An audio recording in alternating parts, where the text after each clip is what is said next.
Chapter 15. The Black Widow? From inside of the house, I saw the police slowly walking up my driveway.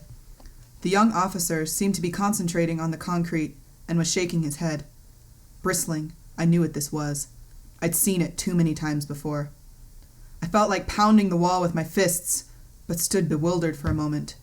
My spine stiffened. My God, how could this possibly be happening to me again?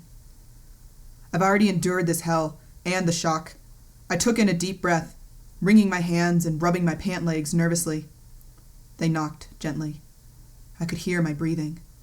I slowly opened the front door, coming face to face with two sets of sympathetic eyes.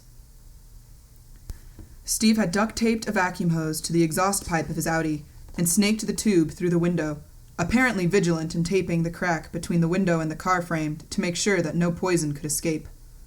He was discovered the next morning by a man walking his dog. Steve's eyes were wide open, and there were pictures of myself and his daughters taped to the steering wheel, his final images before death. "It's not your fault," the warm eyes of the blameless, selfless volunteer counselor who had accompanied the officer said. "I guess my mom was right about me. I just killed another one." I blinked back into reality. The volunteer pleaded with me as I defiantly shook my head no, until my inner disturbance exploded on this poor woman only trying to help. I cried out in fury, "You don't know! You don't know!"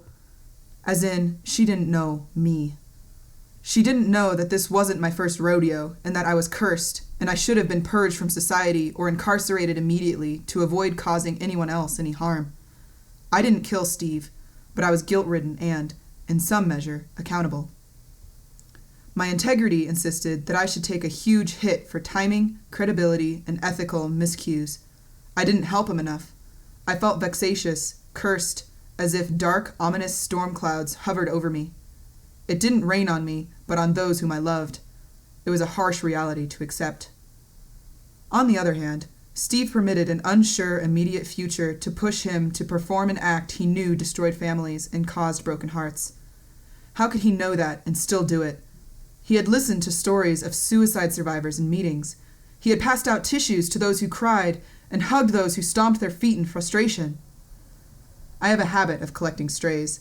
It's a sad reality that most marriages end in divorce, but people don't go run off and kill themselves. Why does he make me feel guilty, as if I were in charge of his very life? Could I really hold such arrogance as to think I hold custody of someone's very life? How could he be so irrational, so egocentric, and not evaluate his philosophical thoughts more critically? How could I? One moment, I was a partner and mother, carefully watching the clock in order to pick up my daughter from school on time with my cute and conventional life. The next moment, I was the grieving widow all over again. I stared dejectedly out the front window. How can he do this? Most people who suffer from depression and suicidal thoughts and don't commit suicide choose not to because they can't stand the pain it will cause their family and friends. We must assume the suicider didn't consider his family or friends and felt his or her suffering was worse than the suffering the surviving family would experience. Either the person didn't consider, ignorance, or didn't care enough, selfishness. Either way, shame on that person. How could Steve have done this, leaving me to pick up the fragmented pieces to deal with the tormented aftermath of 3 lives? I would have to hold back the tears for now. I stopped off at our house before going to the funeral home. I scooped up Valerie from her crib and picked up Kyra early from preschool. I had to tell these precious girls their father was dead.